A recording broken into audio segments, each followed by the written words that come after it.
The last few weeks have been packed full of Dota 2 tournaments, and many of the top teams have been on the road bouncing from one event to another.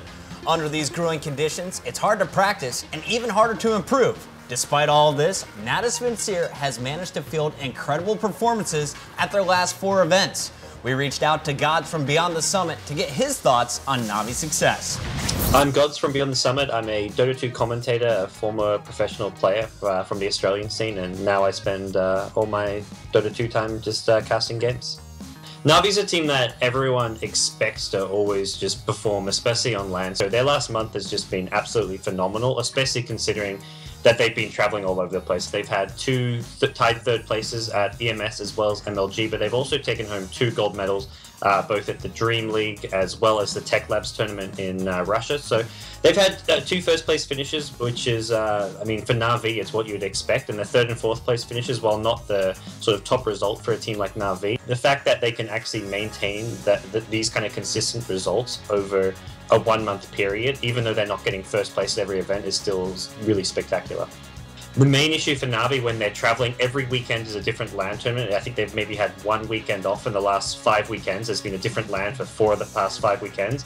The main issue is they don't have time to sit down between events, discuss the tournaments, and figure out how they want to change their playstyle. Like when they got 3rd, 4th at MLG, they then have Dream League the next weekend, and it's like, well, how can they actually prepare for Dream League? I think they literally had maybe 3 days in between before the Dream League started at DreamHack. So the hardest thing for these teams is if you're not performing the best, like a team like Alliance who kind of struggled at MLG, when it comes to your next big event, you don't actually have time to adapt your strategies and to practice a new playstyle. If you want to change your picks, change how you play, you need time to adapt to it. You can't just go into a new event and say, hey, we're going to try something different. You actually have to practice it, which these teams haven't necessarily had time to do. And then I think the fatigue can affect them a little bit, but for the most part, Na'Vi have been traveling, these guys, even the newer players have been traveling and playing Pro Dota for a long time, so I think that had less of an impact than really the time to actually prepare new strategies. Na'Vi trying to bring down Burning here. Shackle shot from Dendy, catches out 2.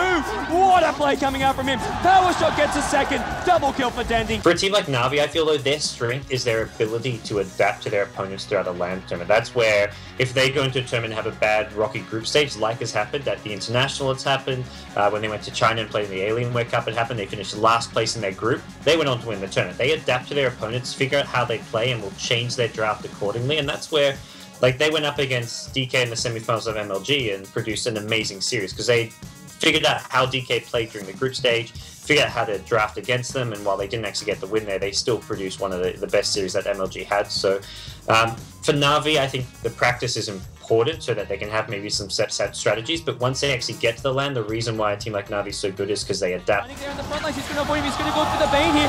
Zip in from Dendy, he's trying to bring down Ice here. Where Muji taking a lot of damage, the call down from a boss here. Boss is going to go ham, he's going to bring down Burning. A boss with a double kill. DK are just melting, they've lost 3, they're losing 4, 5, 1 by 1. A boss just destroying everyone.